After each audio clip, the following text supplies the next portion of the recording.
मी तुम्हाला वेगळ्या प्रकारची भजी दाखवत आहे. याला तुम्ही फ्युजन पण म्हणू शकता. त्याच्यासाठी इथे 1 कप मी बेसन पीठ घेतलेलं आहे. पाव कप कॉर्नफ्लोअर. या पिठामध्ये मी आता मसाले टाकणार आहे. त्यासाठी इथे अर्धा टीस्पून मी चिली फ्लेक्स घेतलेला आहे, अर्धा टीस्पून ओरेगानो, अर्धा टीस्पून मिक्स हर्ब, अर्धा टीस्पून मी ओवा घेतलेला आहे. हा ओवा मी थोडासा हातावर चोळून टाकणार आहे. अर्धा टीस्पून मीठ आणि चिमूटभर मी हिंग टाकणार आहे आणि चिमूटभर मी खायचा सोडा टाकत आहे. त्याच्यामध्ये पाव टीस्पून मी हळद घेतलेली आहे. हळद फार कमी टाकायची आहे.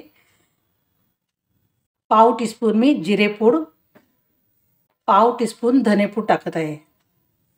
हे पीठ सगळं चांगलं मिक्स करून घ्यायचं आहे. त्याच्यामध्ये जे मी मसाले टाकलेले आहेत ते तुम्ही तुमच्या आवडीनुसार कमी जास्त पण करू शकता. पीठ भिजवण्यासाठी इथे मी ज्या कपाने पीठ घेतलं होतं तेवढा भरून मी पाणी घेतलेलं आहे आणि मी थोडं थोडं करून पाणी टाकणार आहे.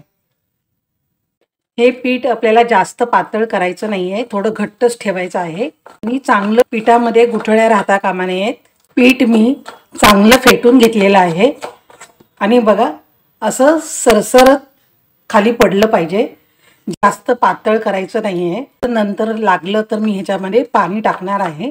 पण आता सध्या मी हे असंच पीठ ठेवणार आहे आणि हे मी 10 मिनिटं असंच मुरवत ठेवणार आहे. मी वेगळ्या पद्धतीने भजी कसे करायचे ते दाखवत आहे. त्यासाठी इथे मी घरामध्ये ज्या भाज्या आहेत त्या मी घेतलेल्या आहेत. तुम्ही पण तुमच्या घरामध्ये ज्या भाज्या असतील त्याप्रमाणे तुम्ही ते प्रमाण कमी जास्त करू शकता. इथे मी थोडी मेथी बारीक कापून घेतलेली आहे. मेथीची भाजी आहे. 1 कांदा आणि मिरच्या, हिरव्या मिरच्या ह्या मी अशा मध्ये चीर देऊन अशा उभे तुकडे कापून घेतलेले आहेत. 1 बटाटा छोटा साईजचा मी बारीक बारीक तुकडे करून घेतलेले आहेत. इथे ब्रोकोली घेतलेली आहे. ही कोथिंबीर थोडीशी घेतलेली आहे.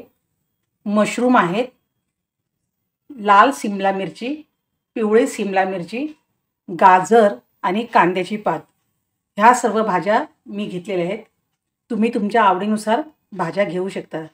हे मी फ्युजनमध्ये करत आहे त्यामुळे मी ह्याच्यात सगळे मसाले टाकलेले आहेत. जसं मिक्स हर्ब किंवा ओरेगानो, इटालियन पद्धतीचा पण थोडासा फ्लेवर दिला आहे मी ह्याच्यामध्ये आणि इंडियन टच पण आहे, म्हणून हे मी फ्युजन म्हटलेलं आहे. तर आता या सर्व भाज्या मी कापून धुवून स्वच्छ घेतलेल्या आहेत. 10 मिनिटासाठी मी हे पीठ मुरवत ठेवलं होतं. आता या पिठामध्ये सगळ्या भाज्या मी टाकत आहे. ह्या सर्व भाज्या मी आता याच्यामध्ये मिक्स करून घेत आहे. हे भजी करताना जर तुम्हाला असं वाटत असेल की पीठ कमी पडलं आहे तर तुम्ही याच्यामध्ये पीठ वाढवू शकता.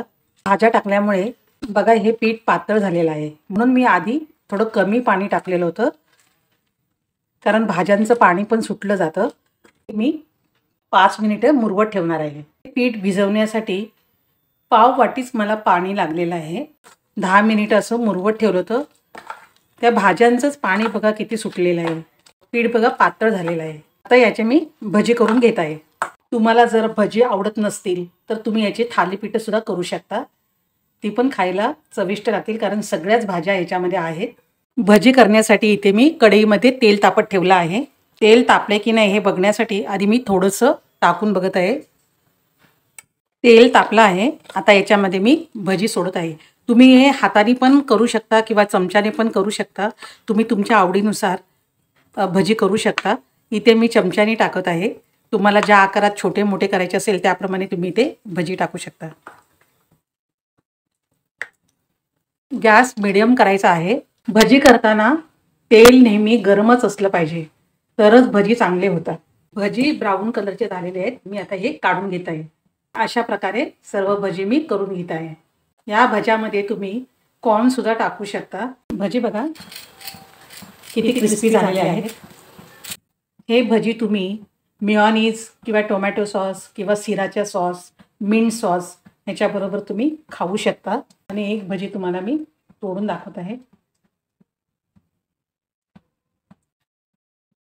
तुम्हीही अशा प्रकारे जेव्हा घरामध्ये भाज्या उरतील त्यावेळेला तुम्ही असे एक फ्युजन भजी म्हणून करून बघू शकता.